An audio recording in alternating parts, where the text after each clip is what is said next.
First at 11, that breaking news. We've learned the U.S. has attacked 3 nuclear sites in Iran, now joining the Israeli air campaign. Iran has previously vowed to retaliate if the U.S. got involved. President Donald Trump addressed the nation just about an hour ago, saying Iran's key nuclear facilities have been destroyed.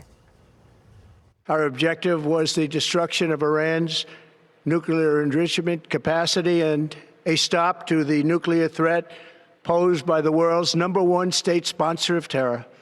Tonight, I can report to the world that the strikes were a spectacular military success.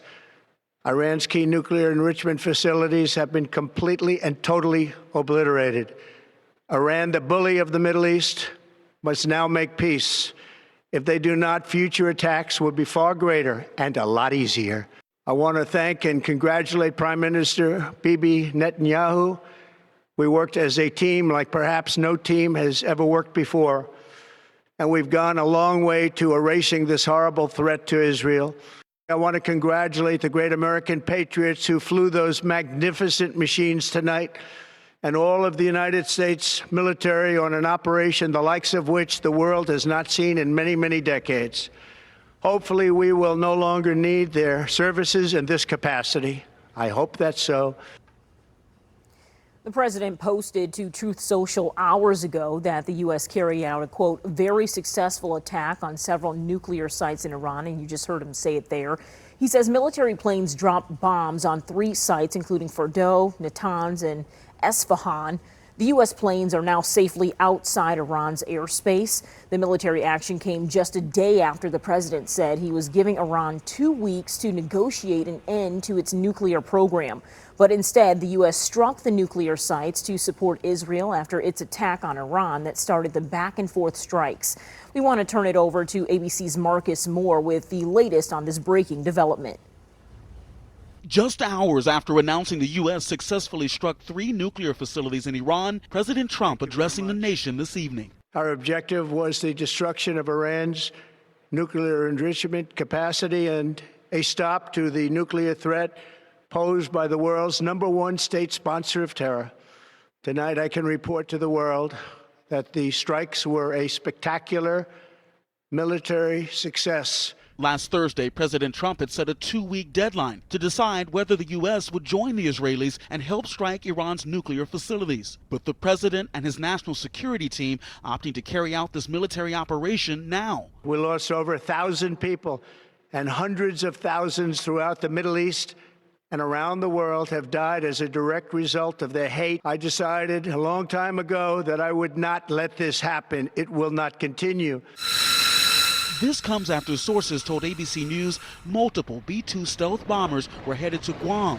It's unclear if these were the bombers used in the strikes. Those bombers are the only U.S. aircraft capable of dropping the 30,000-pound explosive that could potentially damage or destroy Iran's Fordow nuclear facility, which is buried deep underground in a mountain. Satellite imagery could help determine whether these strikes took out the Fordow facility, but experts say the only way to really know is to get someone on the ground. Considering how Mossad has been operating with impunity inside of Iran in an extraordinary way, maybe the Israelis have the ability to go in and to find ways to at least make sure that those bunkers at Fordow have been taken out.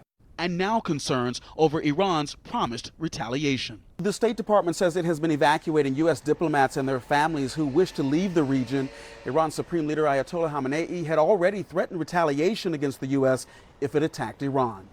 Marcus Moore, ABC News, Tel Aviv. All right, Marcus, thank you. Professor Saeed Khan with Wayne State University is joining us now via Zoom. Professor Khan, you've spent years studying the conflicts in the Middle East, and we do know that President Trump gave Iran 2 weeks to make a deal, but tonight we have news of that strike on those 3 targets. Can you briefly explain how this came about and how we got here?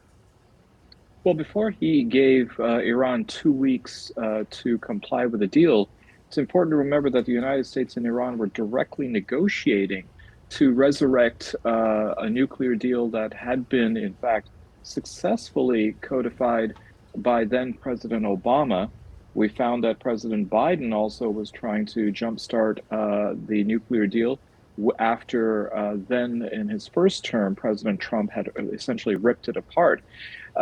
During that time, Iran had been complying with maintaining enrichment levels according to the agreement, and there was no nuclear weapon that Iran was coming close to developing. In fact, it's really interesting to see that in the president's address today to the nation, or tonight, Tulsi Gabbard, the director of national intelligence, wasn't there. Back in March, she had in fact briefed Congress that Iran was years away from developing a nuclear weapon. When the president said he didn't believe her, she capitulated and just said, well, maybe Iran is weeks away.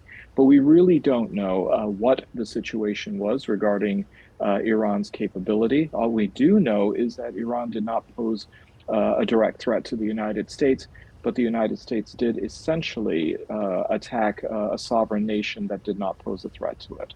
What exactly does this move mean for the U.S., and have we ever seen this kind of action from our nation? Well, we did see 22 years ago when the United States did, with some very questionable evidence that it presented not only to the world but to the American people, an attack on Iraq, claiming that Iraq had weapons of mass destruction and was going to use them against the United States and American interests. That proved not to be the case, and there's some very eerie parallels occurring in this particular situation. What we did see in 2003 was an unprecedented level of destabilization in the Middle East, and there is a danger that a similar destabilization to the region and American interests might occur here. What kind of impacts are we expecting here? I know in our 10 o'clock hour, you mentioned there could be some economic impacts here. Well, the economic impacts are going to occur because the Persian Gulf is the most heavily trafficked conduit for oil. And while the United States may itself not gain most of its foreign imported oil from the region, we get it from Mexico and from Canada, the price of oil on the world market will rise, and that will affect the price at the pump here in the United States. But I think it's also important to consider what is going to be America's standing in the world when it comes to its credibility and its reputation, not only among America's adversaries, but particularly among America's allies. We don't know if any of them were consulted with the president's military authorization today. We don't even know if Congress was briefed and authorized in preparation or in advance for this. And regarding America's commitment to its word and even to diplomacy, that seems to have really taken a hit here. When the president was in fact negotiating with Iran, a lot of people now are questioning whether this was a ruse, whether he ever intended to honor a deal. After all, he took America out of the first nuclear deal when he first came to office several years ago, and whether or not this is just simply going to be the way that the United States, if not just with the Trump administration, but with future presidents, is going to operate on the world stage. All right, Professor Khan with Wayne State University, thank you so much for being here this evening. And we know this is especially personal for so many Metro Detroiters with loved ones overseas. With the U.S. now involved, we heard from a Metro Detroit faith leader, one of many still processing the news. My first reaction is that apparently we live under the law of jungle that says might is right and the end justify the means. Although the president said that he's looking for peace, but if you are looking for peace, why you are bombing the Iranian sites? And they warn the United States not to get involved. But unfortunately, based on the philosophy of might is right, we got involved, and I don't know what's going to happen. Of course, we pray for peace all the time, but there should be accountability.